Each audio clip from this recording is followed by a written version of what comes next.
Yeah, they didn't even leave it there. There was no loose ends. However many of them survived. Yeah. Go ahead. All we know is he said they dropped them off. And they were recovered at the end. But so they board the Enterprise.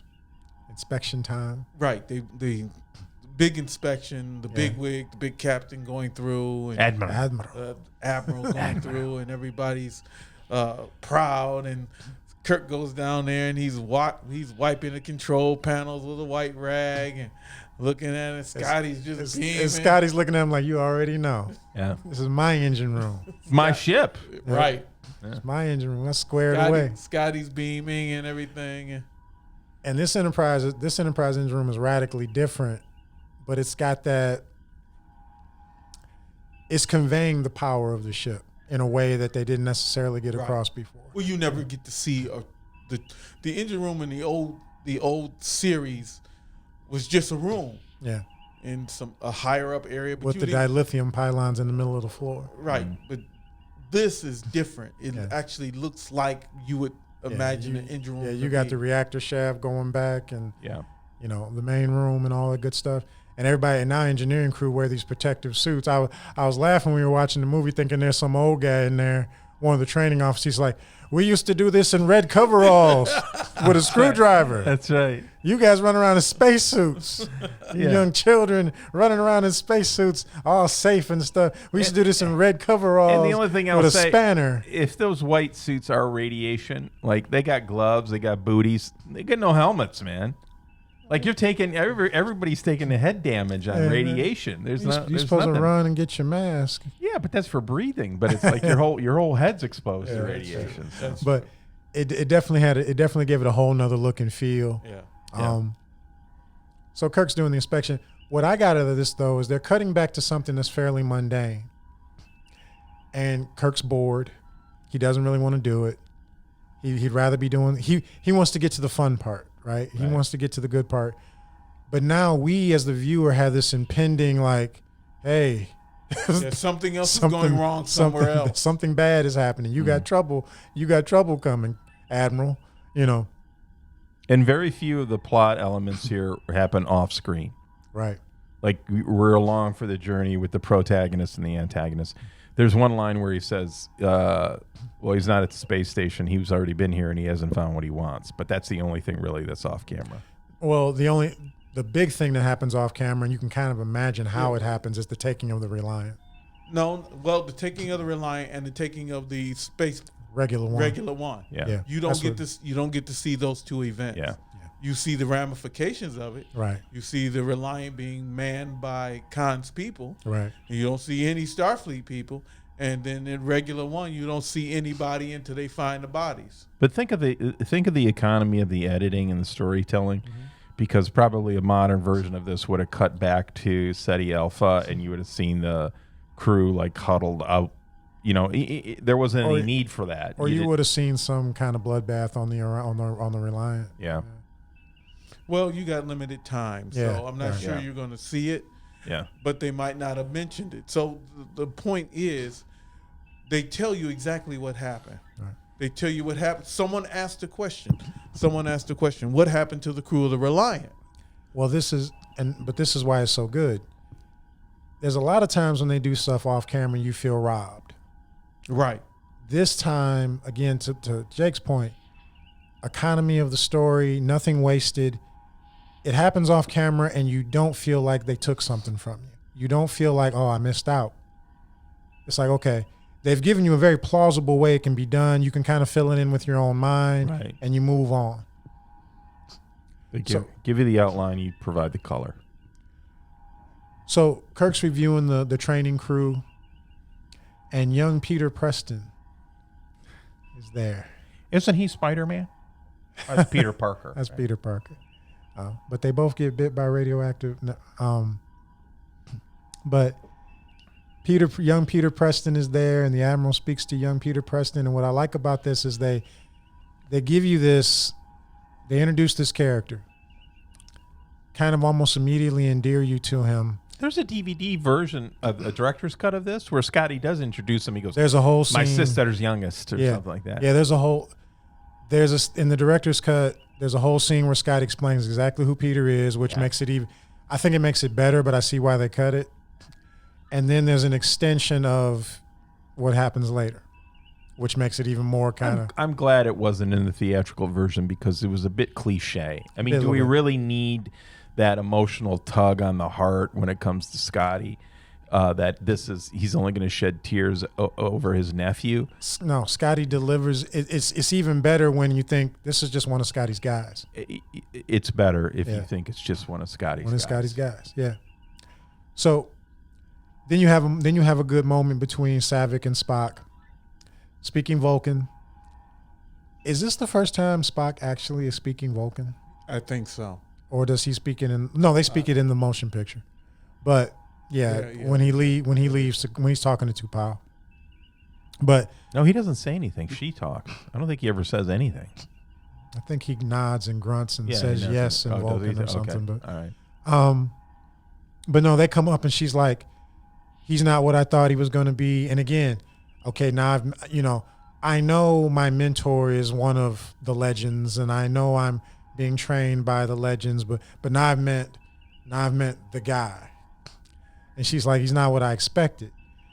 And, it's almost like I expect him to be 10 foot tall and kind of float through the air, She's like, he's very human. And Spock's like, well, yeah, No one's perfect. No one's perfect. I think the flaw in her logic is that she was interpreting a academic teaching Kirk and not a Kirk in command. Because as the story evolves.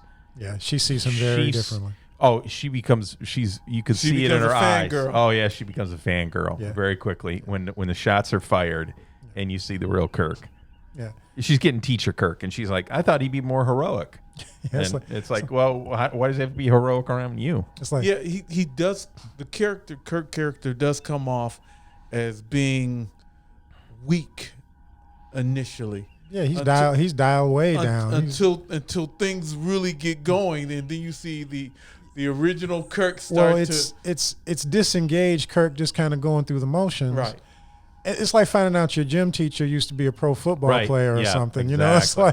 It's like well he teach. We throw the ball around and he teaches us how to do stuff. It's like, oh, wait a minute, he used to get paid to do this. Yeah. Like for real. Yeah. And the lines. Once again, we talk about the efficiency of the lines to tell the story, and he's like, well, what exactly is the problem? She goes, he's so human. And he goes, well, no one's perfect. I mean, it's he could have said, well, this is an older version and he's not hitting it where he should be right now. Oh, he could have just simply said, yeah, he is a human. Yeah. But what it also is establishing between them two is they're close enough where Spock's kind of joking with her. Right. He's ribbing her a little bit. He's like, what'd you expect, kid? It's like, So coming from the world of Vulcan, everything's Vulcan is better. Yeah. She sees Kirk and she's like, I thought he was 10 feet tall and I thought he was more logical. Yeah, I thought he less emotional. Yeah. Well, if you go back to the simulator, she goes, can I speak freely? And he's like, yeah. And she goes, I don't think this was a fair test of my abilities. And he's like, don't you think a no-win scenario is a possibility? And she goes, no, I didn't consider that. And he goes, well, how we deal with death is as much as we deal with life. Didn't you consider that? And she goes, once again, I didn't consider all that. And he goes, well, now you got something to think about. Yeah. Like he put her in her place. It's like, yeah, you're a Vulcan and you're logical and this, that, and the other stuff, but that's not what this test is about. This test is about how are you gonna deal with this? He's almost looking at Spock like, you haven't opened her mind. That's yet. right. You haven't, because one thing Spock kind of portrays and learns as he goes forward, and Kirk knows it too. You can't be a straight Vulcan, and survive in Starfleet. You got to adapt somewhat. Immunity syndrome teaches you that. Yeah, you will die. Yeah, logic won't get you there. Yeah. So they cut away again, regular one, and we get more of Carol and David. Yeah, well, you get the interplay and David's biases. Yeah. And Carol's defense of Starfleet. Right. Because they get a call from Chekhov. And I love this scene because Chekhov comes up on the monitor and something bad's happened to our boy. But he's sitting there smiling. Well, his smile looks dead though. He's being a droid. Yeah, he's being Koenig delivers I'm brainwashed Chekhov. He delivers it. And you would almost think if he was talking to a character that knew him. Right. They say, "What's wrong?" Like if he was talking to a whore on the comm, she'd be like, you okay? You know, but he's talking to a stranger. Well, it's funny when David goes, pin him down. Who gave the order? And he goes, the order was given by, and you hear Khan whispering, Admiral James T. Kirk. That's what I love about the scene. Admiral James T. Kirk. Before you see it, you know Khan's off on the side telling him what to say. He's got his hand on him. Because Koenig delivers those little pauses. Yeah. It was Admiral James T. Kirk. Yeah. And then you cut, and it's like Khan sitting there like, yep, perfect.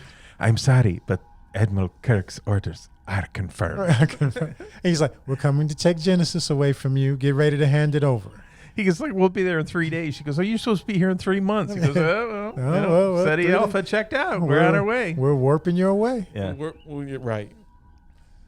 And the Federation wants this thing up and running, and we're taking control over it. But once again, what great storytelling. You're talking about raising the stakes without, like you used to always talk about killing an innocent and acting like a psycho and all this other stuff. It's like, here you've got potentially one of the most dangerous people in the universe as far as their ability to do damage. Yeah.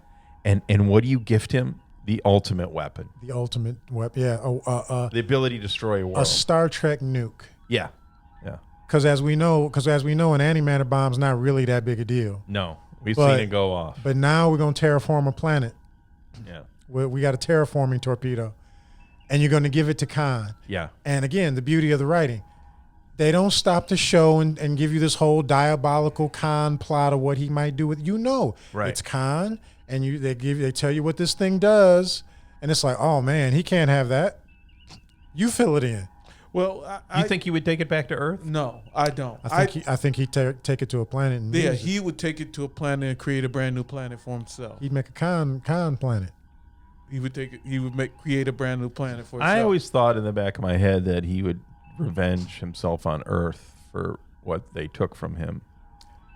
But I don't know. He might look at it as remaking Paradise. Yeah. He might do a God thing, try to do a God complex thing. Who knows?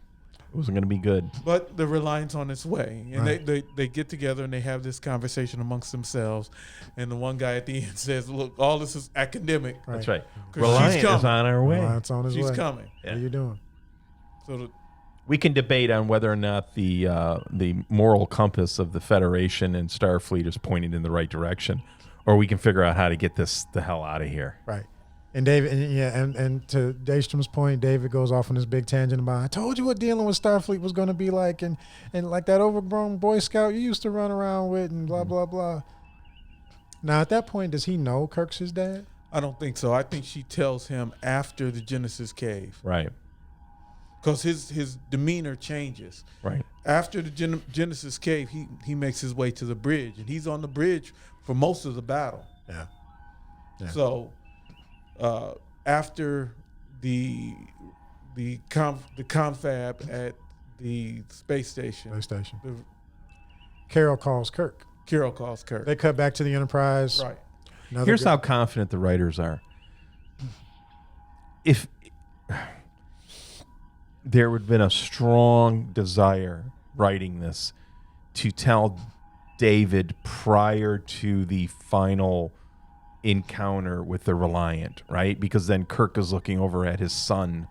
You know what I'm saying? But they didn't do it. They didn't do it that way. They didn't do it. They waited until everything was kind of done, and then the final reveal of like, well, is he? I remember sitting there going like, are we gonna know? Is he gonna know? Well, the writers already know that they're gonna kill Spock, and you have to deal with the emotional trauma at the end of the movie.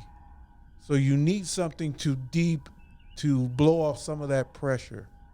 And the reuniting of Kirk to his son does that for the Kirk character. That's a good point. Right. That's a good point. So you hold it to the end and then let them come back together, and that there's a replacement for Kirk. Yeah. He now has his son, or he knows he's his son, but whether the son, because he tells Carol at the Genesis cave that, I got two people that seem like they hate me, and one's out there and the other one's in here with you. The other one's in here and he's my son. He'd be happy to help him, is what I said. Yeah. So Carol calls Kirk, and again, the range of things in Star Trek. You gonna skip the elevator scene? Is that in here?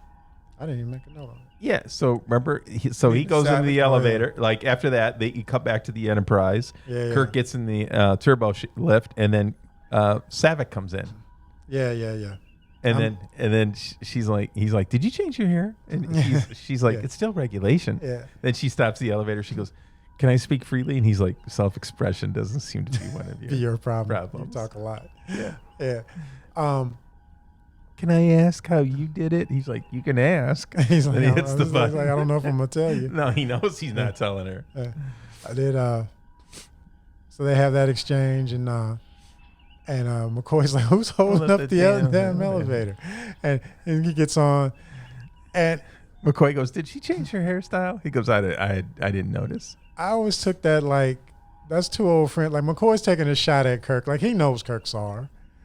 I always took that like, did she change her hair? And Kirk's like, I hadn't noticed. And he's looking at him like, right, sure you didn't. Yeah, Buddha, you didn't see it. Then he gets a call from Uhura, and she's like, yeah, call from Carol Marcus. Call from Carol Marcus. And there's McCoy, always ready. He's like, when it rains, it pours. Yeah. And Kirk goes, you as a physician should know the danger of opening old wounds. And that's good. Not outside of it being funny. Kirk's reaction is like, oh, this is serious. Like him and Carol have history, and it matters to him. Well, when's the time? Well, when have you ever heard? He knows he has a son. Yeah. We don't know it yet. Yeah. But he knows it, and the statement made is foreshadowing of what they will say in the cave. Right. Well, this adds once again to where I said where Kirk was at a zenith when it came to, the perception of where he was status in the totality of his story, because then he says wounds. In other words, when would you ever assume that Kirk was ever wounded by a woman? Because even when he's on court martial, one of his old girlfriends is like, "Oh, and my love, I'm going to have to put you in prison." Like nothing seemed to bother him. But here he is in the elevator saying he was wounded by this person. You don't know why or whatever, but it's like, okay. And then he says later on, he goes, I stayed away. That's what you wanted me to do. Right. And it sounds like he was saying, I want to come and be a part of this. And she said, no, you have to stay away. Yeah, 'cause she wasn't willing to give her world, and he was in his. Yeah. But she wasn't willing to compromise. Yeah. So we have the scene where he goes to his quarters and takes the call. Why are you taking Genesis? Who's taking Genesis? But they're already jamming their transmissions. Right. At range. So they're doing like broad jamming. No, at the source. Well, Reliant hasn't gotten to regular yet. No. Uhura says, she goes, damn it, Uhura, boost the signal or something. She goes, they're jamming the jam. Sorry, Captain or Admiral, it's jammed at the source. Yeah. So Reliant has gotten there by then, or he's just hitting the button. Yeah. Letting the little stuff get through. Yeah, because he wants Kirk to come there. Yeah. So Kirk at this point, even though clearly he has the clearance, he doesn't seem to know what Genesis is. It's not part of his responsibilities. I got that he knew about it. Or he at least recognizes the name. Yeah, I got that he knew about it.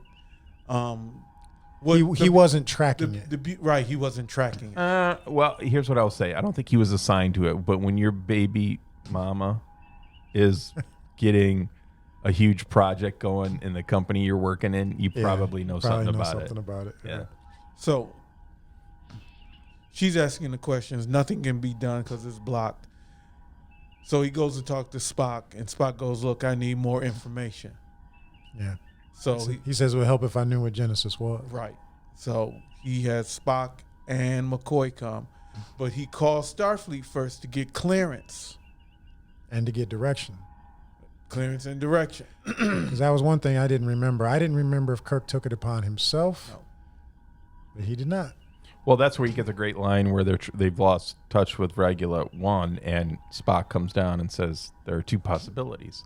They're unable to respond or they're unwilling to respond. And he goes, and Kirk goes, they're taking Genesis. What did she mean? Who's taking Genesis? And Spock goes, You want me to help solve this problem? Yeah. You got to tell me what what Genesis is. Yeah.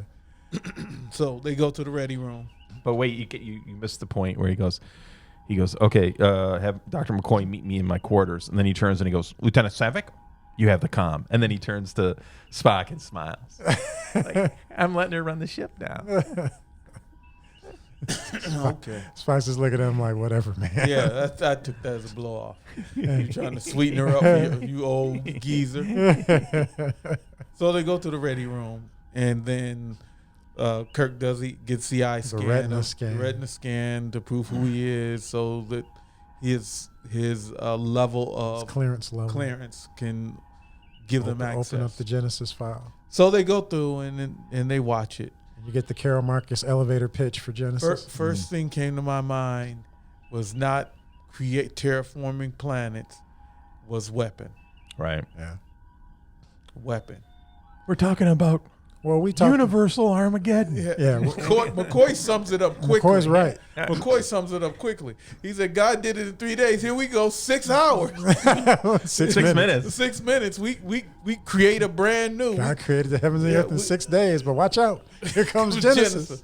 And we can do it in 6 minutes. He asked Spock, do you know what this means? And Spock's logic. Totally logical, no emotion about it. And he says, "My God, man, don't you get it? We this is a super nuke. This is Armageddon." He goes, Dr. McCoy, you must learn to govern your passions. They will be your undoing someday.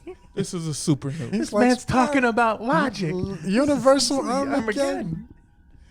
And Kirk's just sitting there like, when you two get done. Yeah, he does. He does. You see Kirk, he's just kind of like, okay, when you guys are done. But even that's perfect because the relationships is there, the byplay is there. Absolutely. It's just what you would expect. It's not too much. It's not too little. It's what you expect. I'm not being diverted. Right. I'm not being shocked. I'm not being given something that that's going to put me off. Everything fits. It shows perfectly.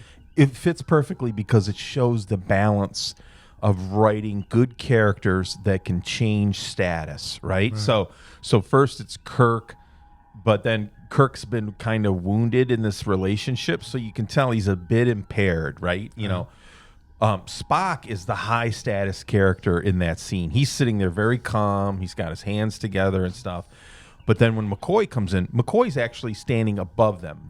Two of those are seating, and he's almost preaching from on high. From on high, he's literally preaching from on high. He's on his pulpit, right? And he's going, you green blooded, and like we alluded to before. Whereas before McCoy's like, we shouldn't do this. Now McCoy's like, we can't allow this. We got to shut. McCoy is moving to. We got to shut this down, no matter who's got it. We should have never done it. We should have never done it. We should have never done it. And never should have greenlighted. And now that madman's got it. Right.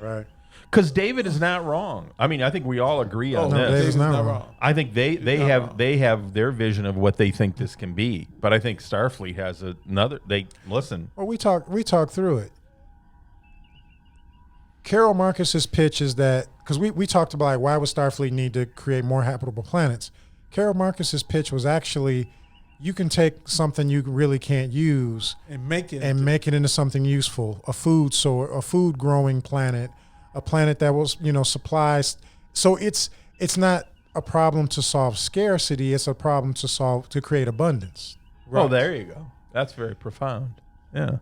So that's Carol's thinking. She's like, we can have it even better. Right. All these miscellaneous rocks that when they're running around looking for Class M planets, the Class G planets, the Class K planets, the planets that they can't do anything with. Or even better, a moon. If you think of our own moon, it's in the habitable zone. It's got light. And regular. Yeah. She's saying, hey, we got all this useless real estate in our space that we don't do nothing with. Right. We can be growing crops. So all the things. But flip it over.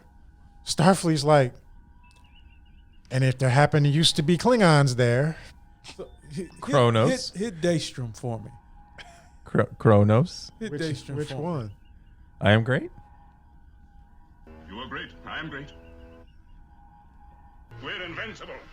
Look what we've done. Your mighty starships. So Daystром's whole point was we're sending people out to deep space and we're losing people in this exploration of this vast emptiness. Yeah. Carol Marcus's project, I don't have to go way out to the boondocks to find a Class M planet. Right. We can make them. I can take the super syringe and I can make a Class M planet. Yep. I can drop people on it. I can get people to harvest food, and we're all good. Yeah, you could. She said you can even select what species you want to populate the planet. On her side of it, you can literally start from Earth. You could do it to the moon if you wanted to. Right.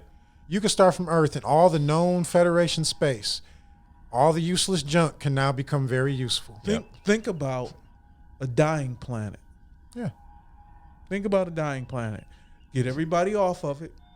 Hit it with Genesis. Put everybody back. Yeah. Theoretically. Yeah. Yeah. It's now that is the altruistic application. The other application is you're my enemy, and I can wipe you out and put people on it. Starfleet. It's Starfleet feng shui is what it is. The admirals roll up talking about, I don't like Klingon architecture. Do you? No. Let's change that. Well, the other thing is that David is the one who's most upset about how the Genesis could be perverted to a weapon, and what he did end up designing, because we know with a reveal in the next movie is that he used something called proto-matter. Right. And yes, you can make these worlds, but they'll self-destruct. So he did make the ultimate weapon. He did. At the end of the day. He did. Yeah. Yeah. He made it. He made it so it couldn't really be anything else. Right. You know, you blast an enemy planet, you could vacation on it for a couple of weeks, then you got to leave. Well, that's the logic of it. There's only so much energy, and the energy the planet is already growing. Now, if they had designed it where it took 100 years for the proto matter to grow into the full tree and all that stuff, then the planet would have a long lifespan. But he super hyped it, so when they shot it, he explains why he did it. They couldn't solve the creation matrix, essentially. Well, they did. He did it with a cave, because the cave doesn't disintegrate. It should have, though. It should have. I was thinking at that scale, you're good. But when you go planetary wise, you need more. Nobody knew what he did to solve the problem. The cave should have imploded. Okay. It should have. They don't explain it any other way. Yeah. It's just one. Now, you could say the cave hadn't imploded yet, because we don't know how long the cave had been in existence. So they just hadn't caught up to him yet. But that's neither here nor there. So they find out what Genesis is. McCoy preaches that it ought not to be done, and he's right. And then they say, well, we've lost contact with the research group that's making it, and Starfleet wants to know what's going on. And oh boy, we're the only ship in the quadrant. Yep. And then you get another great defining scene with Spock and Kirk. Because Spock's in his quarters. And Spock's quarters are pretty consistent across all the movies, but Spock's in there doing his meditation thing, relaxing. Kirk comes in and goes, hey, I got to talk to you. Starfleet says, we got to go to Regula. Is the crew ready? We're the only ship in the quadrant. We're the only ship in the quadrant. What do you think? Are the kids up for it? And Spock says, each according to their gifts. Which is a perfect answer. Right. Yeah. I don't know. Whatever their gifts are. We're going to find out what they're made of. Right. And then Kirk's like, hey,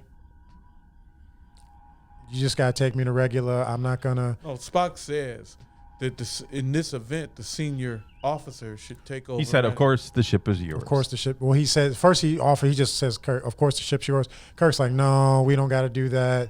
And then Spock quotes the regs. He's like, actually, in this scenario, you're supposed to take command. And then he tells him, he goes, you're coming from a false assumption. I'm a Vulcan. I have no ego to bruise. Right. But underneath that, Spock also is like, dude, chill. I'm your friend. Well, Spock tells him. Tells him, you should have never taken. If I may be so bold. Yeah. You should have never stepped down from the captaincy. You should have kept that seat. Right. And that was the second person because McCoy told him the same Torres thing at already the said it beginning to of him. the episode. Yeah. Right. Episode, the beginning of the movie. Spock says, if I may be so bold, it was a mistake for you to accept promotion. Right. Your first best destiny is to command a starship. Anything else is a waste of material. Yeah. Yeah. I mean, I don't know how you get more succinct way- than Yeah, that. that's direct. That's direct. And the waste of material ties directly into McCoy. Like, don't sit here and get too old for Right. real. Right.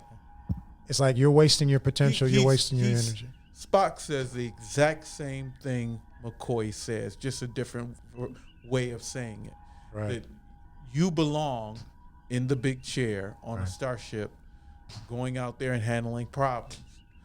Now, Starfleet is sending us out on this mission because we're only shipping the quadrant, and I'm not comfortable. I'm comfortable being the captain on a training mission, but if we're going out there into the thick, no, buddy, you need to take the chair. Yeah. So Kirk goes back to the bridge and he makes his. Well, the bridge speech ties back into what I was talking earlier. Kirk, I love what happens when Kirk goes on the bridge to say, I'm taking command. From the veterans, you see it on Uhura's face and Sulu. Oh yeah. You see it on Uhura's face and Sulu, and they're all there. And the veterans are all like, oh, yeah, here we go. Yeah, we're back in the game. And the confidence they exude of like, Kirk's here, we're good. But the kids, the trainees, Oh yeah. Get me off this rock. Get me off this ship. not get me off this ship, but it just got real. And Admiral James T. Kirk just said, I'm taking you on a mission. So as Daystrom said, the exploration into deep space is fraught with hazard. It's dangerous. That's why he came up with the M5 computer. These kids about to go out into the thick of it. We're about to go out and figure out somebody's bad enough to do something where a space station is not responding properly, and it's not going to be easy. Right. And you're going with Kirk and Sulu and Uhura and Scotty, and you're on the Enterprise, and you've heard, and they got 20 years of stories, and there's a body count behind them stories. Mm-hmm. Not only 20 years of stories, they're recounting the stories at the academy. Right. That's what I mean. You're Look, studying. Look at this scenario, and Kirk did this and this, and the Enterprise. Dude, the Doomsday Machine. Yep. Dude, you cracked the book, and it's like, whoa, wait a minute, what? There's a Doomsday Machine. They lost a sector. Yep. They lost a sector's worth of people. No, wait a minute. Now that same dude, you're going out for your 2-week training cruise out to the end of the solar system. That's all you're supposed to be doing this week. Right. You're not really done yet. You're not a real Starfleet guy yet. And Kirk come on the bridge talking about guess what? Like I said before, it's a remake. It's a redo of Star Trek: The Motion Picture because the same thing happens. V'ger comes in, wipes out Federation starships, wipes out Klingon starships, and then they have the big briefing in the rec center really. Is what the it rec is. center, and he goes, "Look, no, this is supposed to be a shakedown cruise, but I'm taking over ship. We got some real work to do." Yeah. It But becomes a cliche in the stories because it's like in Undiscovered Country, they're taking out the D The or B. the B, and it's a training mission, and we're the only ship in the quadrant. Like the only ship in the quadrant becomes like the bumper sticker that they put on For the everything. Enterprise. well, and Only ship in the quadrant. and it doesn't really make sense when you're at Earth. Don't tell me that Earth's not swimming with ships, but that's another story. What I love about it though is you have that byplay again. The young crew, the apprehensions on their face, some excitement though. Like some of them are like, all right, yeah, we getting in the game, but others are like, whoa, So, but the confidence exuded by the veterans offsets that, and I love that byplay. So then they cut back to Reliant, And Joachim's trying to talk sense to the old man. Yeah, he is. Yeah, so look, we got the ship, we got the Genesis torpedo. Let's just leave. No, they don't have the Genesis yet. Yeah, they don't have the Genesis. But yet. he's But they got the basically ship. saying is like, We got the ship. We can go anywhere we want. go anywhere we want. You've foiled the plans of the You've admiral. already beat him. You've proved your superiority. Yeah. Let's go bust a knows- foot off somebody else. He knows his old man. He's saying all the right stuff. Yeah, It's like, Dad, let me stroke this ego for you. that's right. You know, we got this ship. Let's do what's right. Let's just get out of here. Yeah. And that's really, Well, he goes full Captain Ahab. yeah. Yeah, He of course tasks me. That comes right from the book. Yeah. He tasks me, and I should That's have him. yes. And it's right in line with Khan's character. It's exactly what Khan should do. But I love the fact that Joachim is like, hey, Joachim's talking sense, and Joachim's giving you the path where you might get away with it, Right. Right. you know. But Khan's like, no way, kid.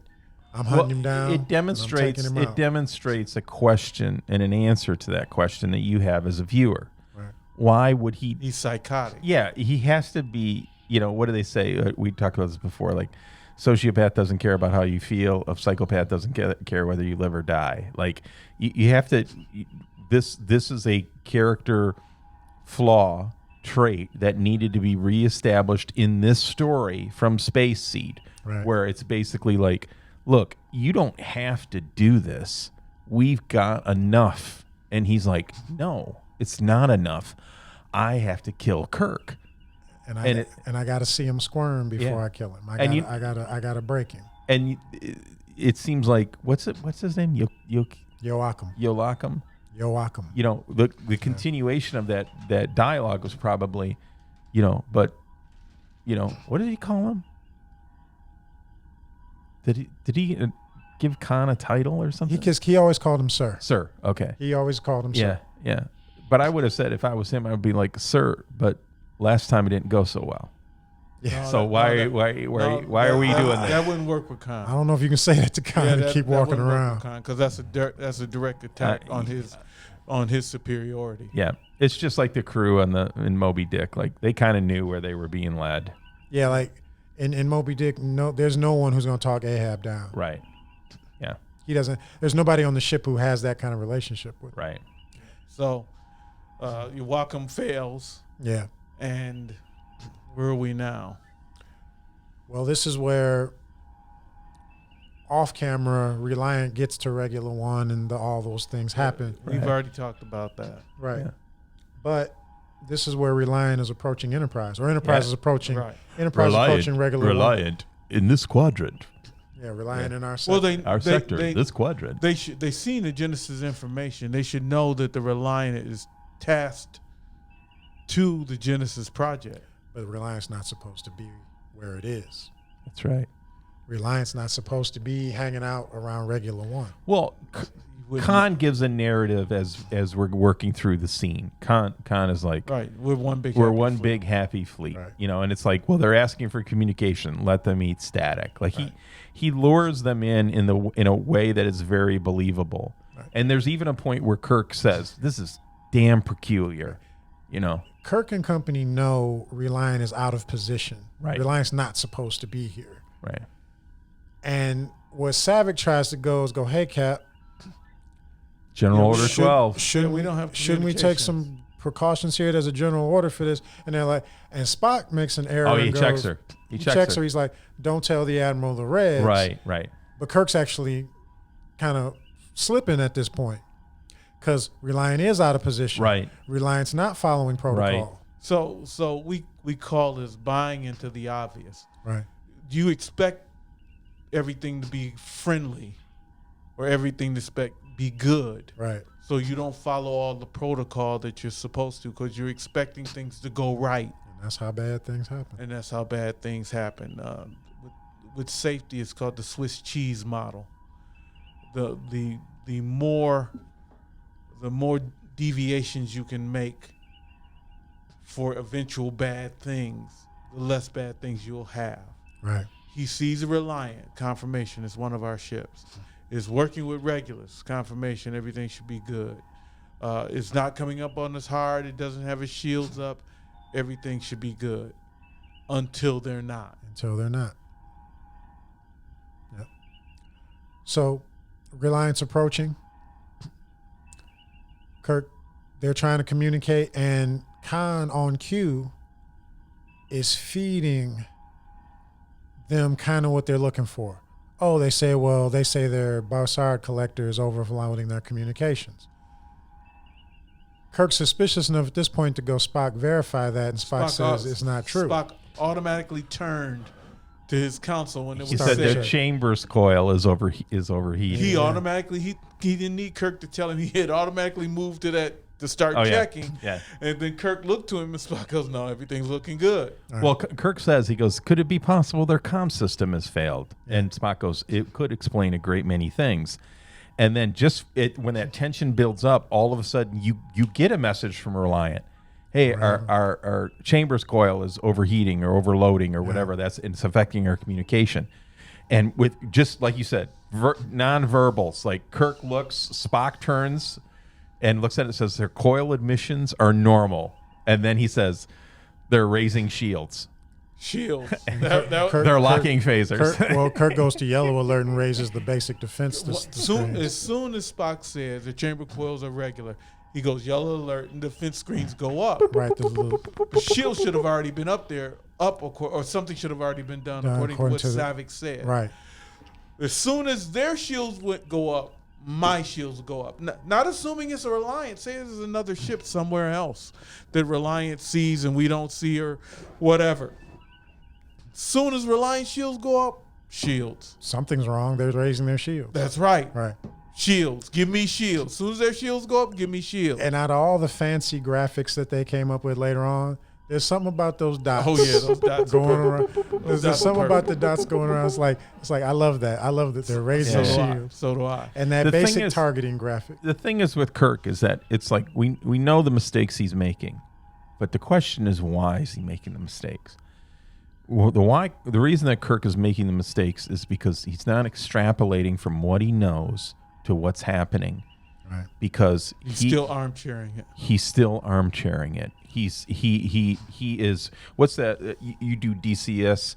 They talk about when a fighter pilot gets behind the cockpit, like they're behind the cockpit of the aircraft.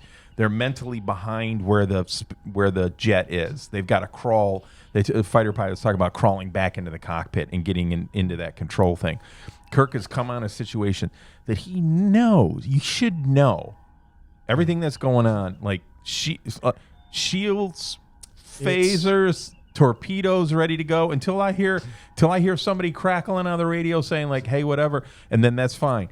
Shut down your energizers, be prepared to be boarded, and then we'll have a discussion. He should be doing all of that. He's not, because he's still armchairing it. He's he's struggling his way back into the chair. Yes. It's the last of the dust or the rust or whatever you want to call it. Yeah. That he's developed working at the fleet. And unfortunately, that loyalty that we see here works against him, because as soon as Savick says, "Hey, General Order 12, whenever you have an established communication, we should take a defensive posture," everything.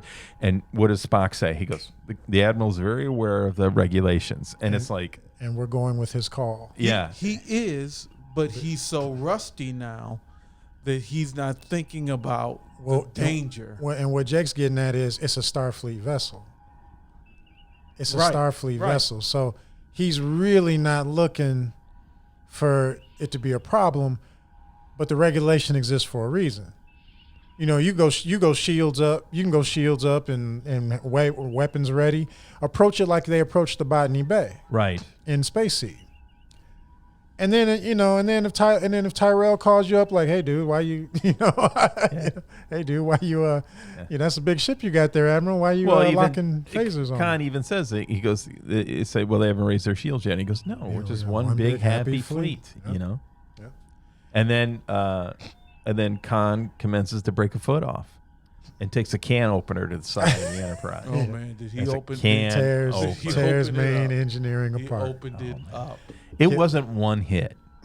No, I think there was probably at least a dozen shots along that hull. Oh, you just see it. Well, yeah, he just peppers main engineering. Oh yeah, from the torpedo launcher all the way back to midships. Yeah, He destroyed. He takes out main power. He temporarily cripples Impulse. He takes weapons offline. He hits them in the perfect spot. Well, Spock shows him the damage thing on the screen and goes, he knew exactly where to hit us. Yeah. And he's like, who? Who knew where to hit us? Right. Yeah. And It's like, get those shields up. And Sulu's like, I can't get power. and Sulu was like bent over I don't know what was happening with Sulu, but he was like almost laying on the console. Push the buttons harder.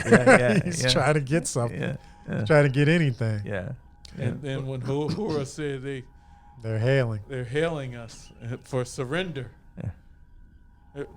Everybody's like, oh, we're not going to surrender. Kirk's like, shut up. Wait, we got to buy time. Wait, you forgot the thing. They're walking away, and it's like, and he's like, says something to Scotty about getting some auxiliary or something like that. And you look at the view screen, and you see the Reliant just doing that rear torpedo fire, and Kirk goes, hang on. That's probably the only. What's left, Scotty? Just the battery, sir. That's probably the only cliche line in the whole movie. Hang on. Hang on. They throw that in all the time. What's left, Scotty? Just that battery, sir. And Scotty's inhaled fumes. He's getting ready to pass out, and he's telling Kirk, he's like, I'll see what I can do. Listen, OSHA's gonna be all over Scotty for running that. You got all kinds of toxic things happening to him down there: radiation, fumes, heat. And then you get the second big reveal of the movie. Right. Khan himself. Khan comes on screen. And it's perfect because, again, Ricardo Montalban is delivering the same guy Right. that he was in, say, Space Seed. Right. His body language, his expression, everything. Yeah. He's sitting there like, I got you, Kirk. It's me. How about Sir William's reaction to it? He's like, And that's the other half of it. He's like, Khan. Oh man. He's like, this is not happening to Admiral me. Kirk, you remembered me. I can't help but be touched. Yeah. And Khan's just like, Kirk goes, what's the meaning of this? He goes, I thought I made my meaning clear. he's like, I've come to kill you, Yeah. man. I deprive you of your ship, and I'm about to deprive you of your life. Yeah. When I come about, I'm taking you out. And then the great thing is the revenge component is there, right? Yeah. But Khan what does he do? Raise the stakes. He goes, Kirk goes, listen, if you want me, I'll have myself beamed over. Just spare my crew. And he goes, I'll consider that as long as you also throw in everything the Genesis device. Genesis. So at this point, Khan's already won. Yeah. It is Khan's greed that causes him to lose out in the end. If he would have like you're playing poker and you get a good hand, and then you go all in on the next hand and you get wiped out. If Khan would have just stopped, killed Kirk and went on about his business, just walked. Even if he if he took out the Enterprise, just walked away. Yeah. But no, he wants Genesis too. Yeah. Because at that moment, it's with, like we said in Space Seed, it's the arrogance of Khan. At that, but the overreach. Yeah. I don't know. Sometimes I think about. Well, I'm just recently thinking about. Did Khan introduce that because maybe he was feeling as though Kirk may not have known about Genesis, and that by saying that, then Kirk would have went looking for Genesis, and then Khan could do what you know what I'm saying? Like, no, he supposedly already went and tried to find it, and he couldn't find it. He already went to Regulus. He knew Kirk was connected to Genesis. Okay. Because right. Genesis becomes the bait to draw Kirk in. Right, initially. Then he goes to Regulus. And finds out enough information. Where he wants it. Yeah, but Khan put everything in place for Kirk to find it.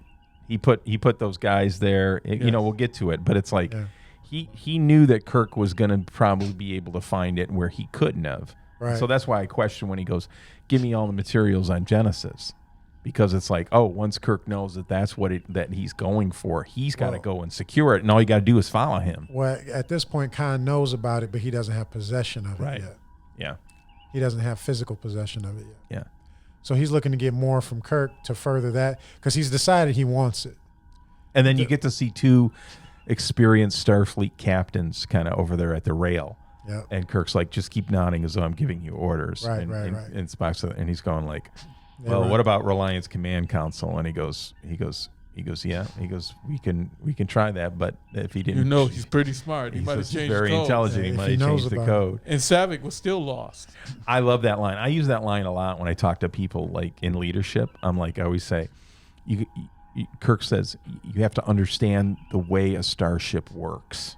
Right? Like that. Right. That's such a great line, and you can use it for what you understand how a hospital works. You got to understand how this works, right? Yeah. Why things work on a starship, and it's like there's a command code for each console that each ship has to prevent an enemy from doing what we're trying to do, which is order Reliant to lower her shields. What do you guys think of this, though? I'll buy that there's a combination prefix code to lock out the main computer of a ship. Yeah, I know where you're going. Do you buy that? They could do it over the radio.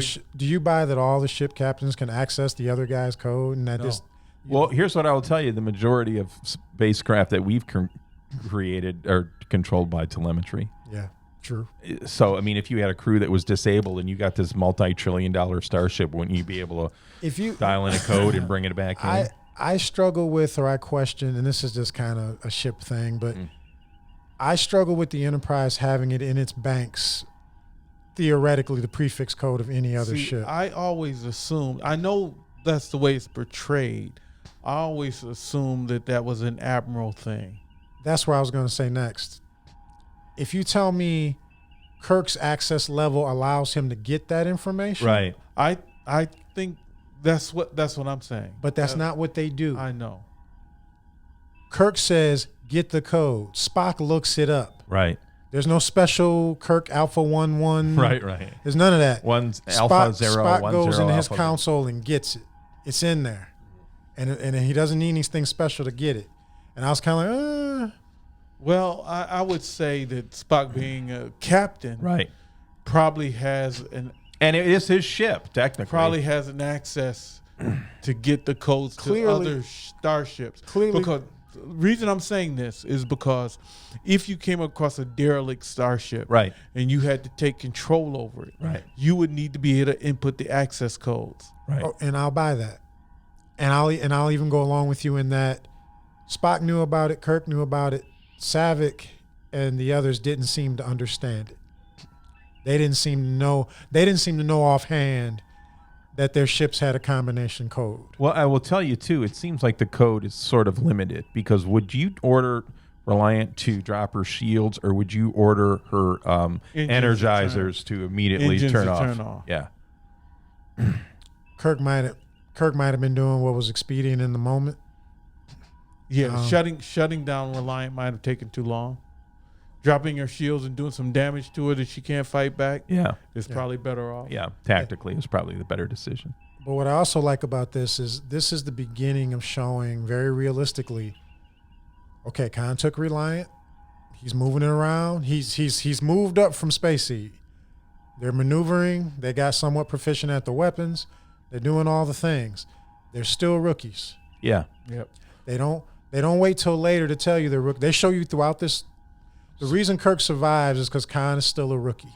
Spock says it. Rookie inexperience. Yeah, Spock sums it up. He goes, he's very intelligent, but his thinking suggests two dimensions. Right, he says it later on. He's two dimensions. He's not a naval man. Right. So he's intelligent, but not experienced. It's like we were talking in Space Seed when he had the schematics of the Enterprise. Having the schematics of something doesn't help you do it. Like I said, from DCS. And if anybody gets into it, it's a flight simulator for military planes. The codes, dude, are just retarded. Yeah. I mean, you got to know them. Yeah. And you got to know how to input them. Right. Or you can't do certain things. We're talking about a starship here. Well, and that's what we get. I mean, first of all, the interplay between Kirk and Khan.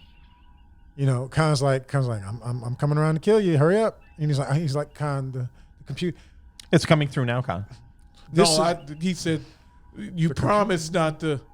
No, do you have your?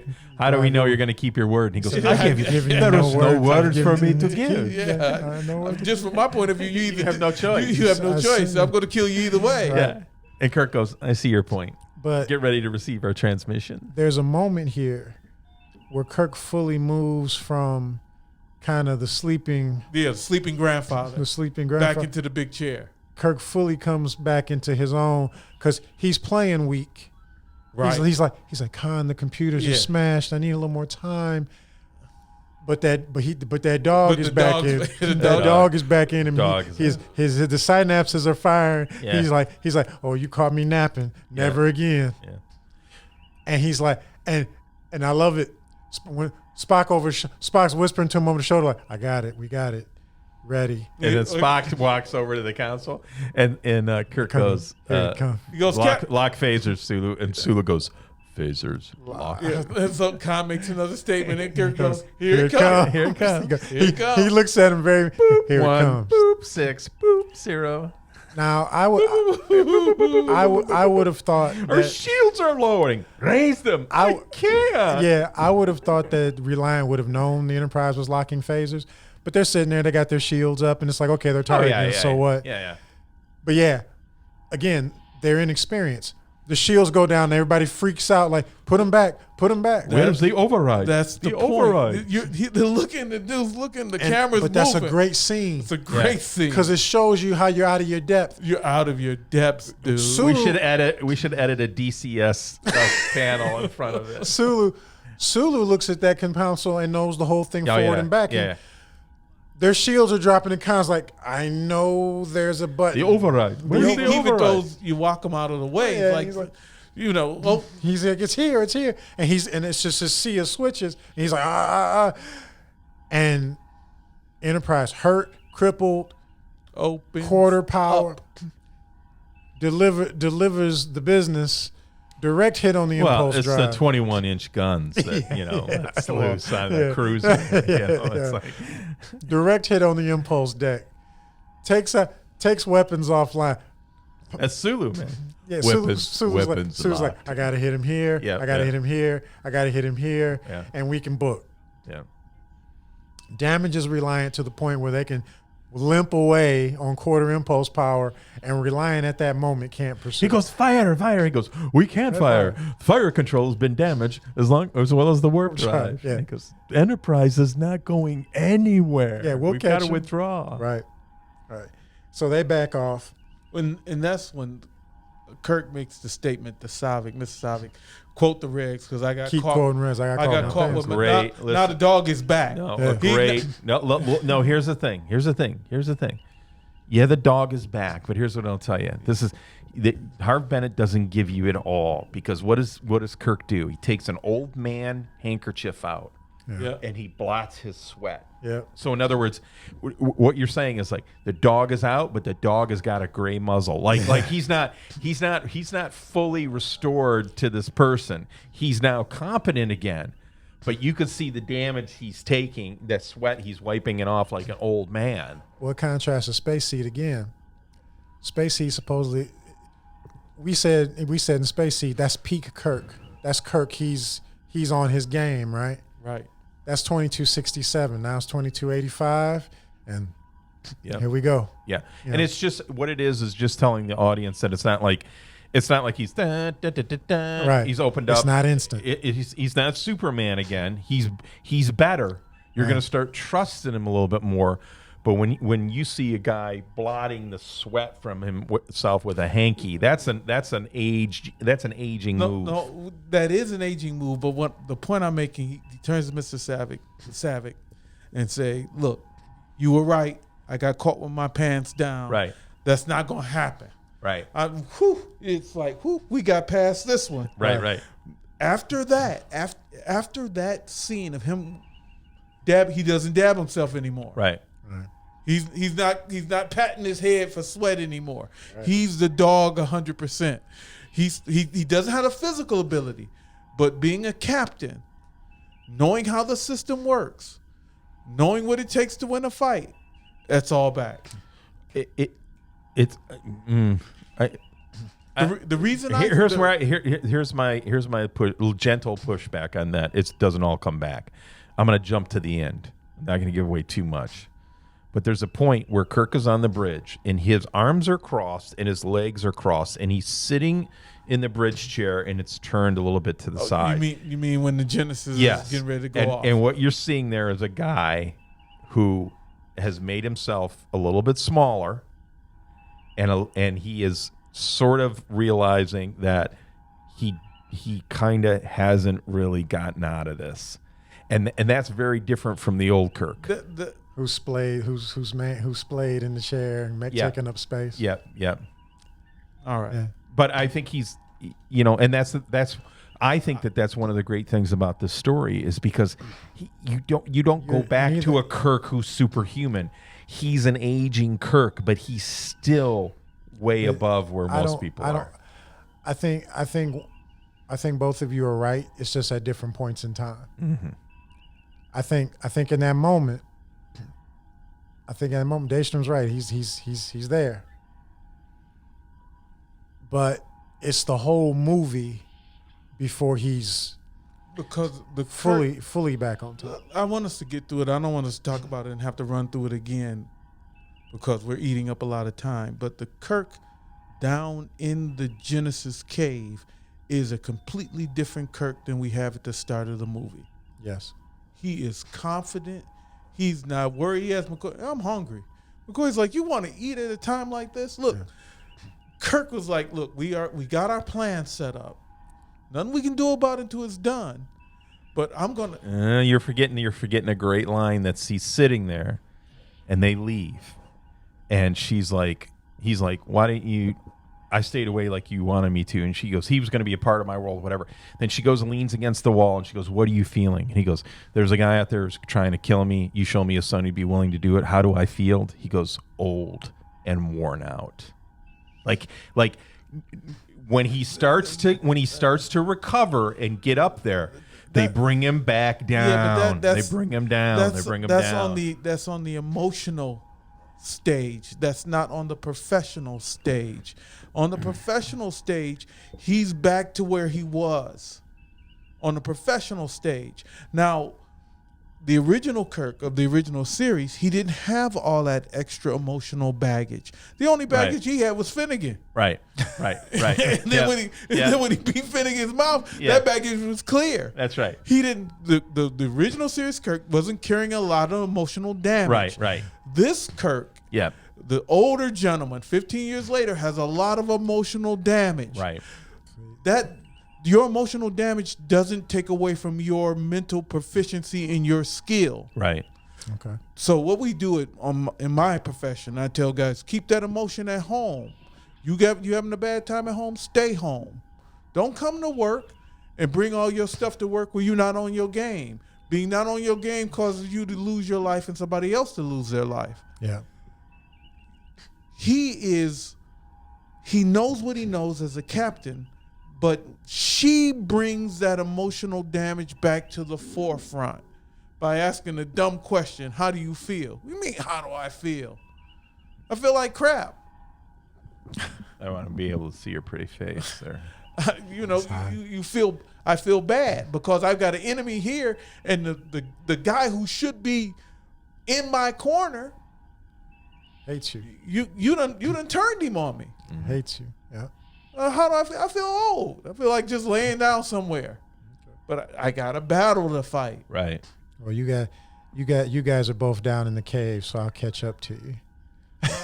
What do we got? What do we skip to get into the cave? We don't want to get past the Terrell self-sacrifice. Oh, that's in the cave.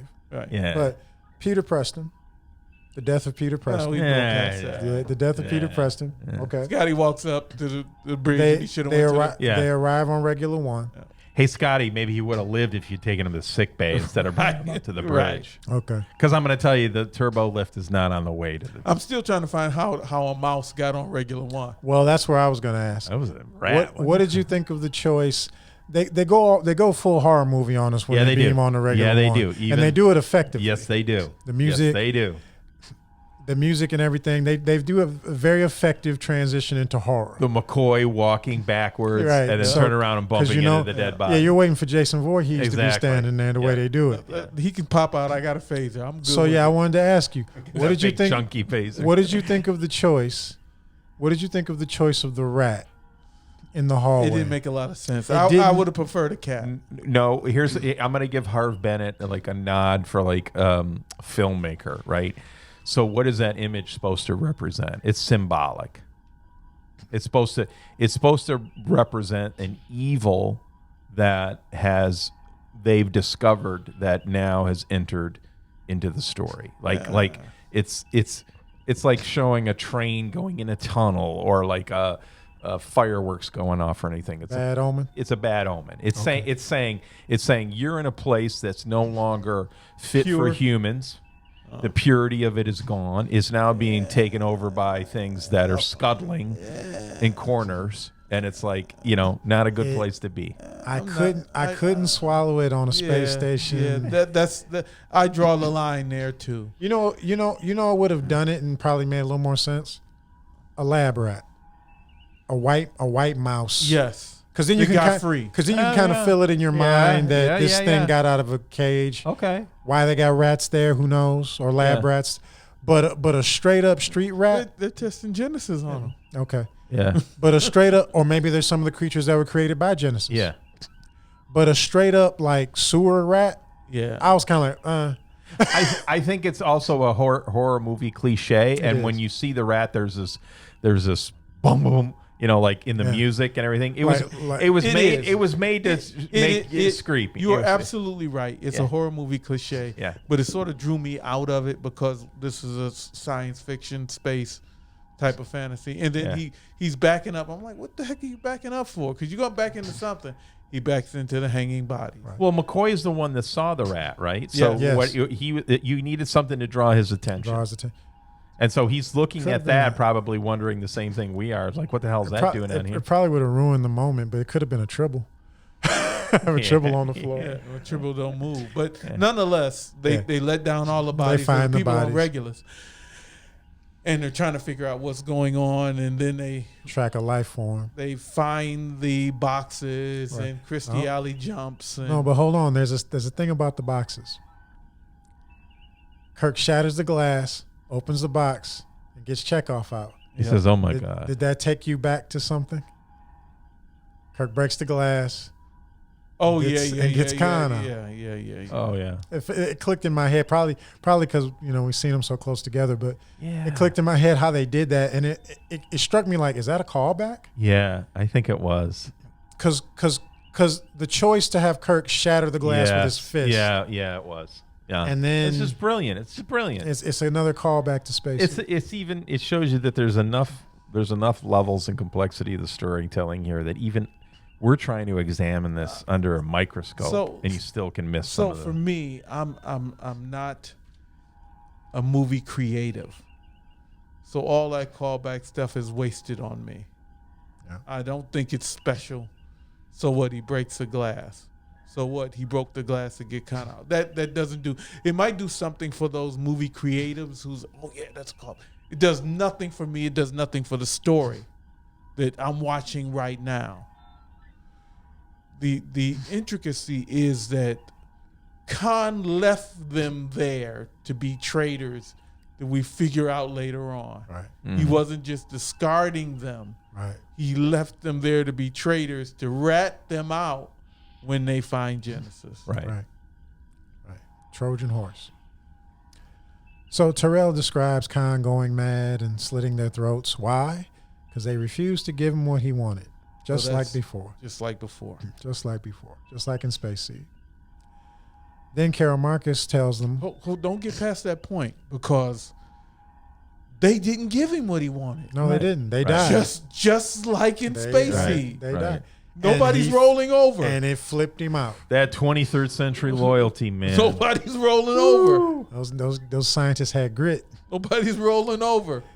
Yeah, and Khan butchered him. Khan butchered him for it, but he didn't get Genesis. And he didn't tell him about Stage 2. Carol Marcus explains that you got to see Stage 2. And they're like, where's Stage 2? And he's like, on the planet. He's like, the planet's a rock. No.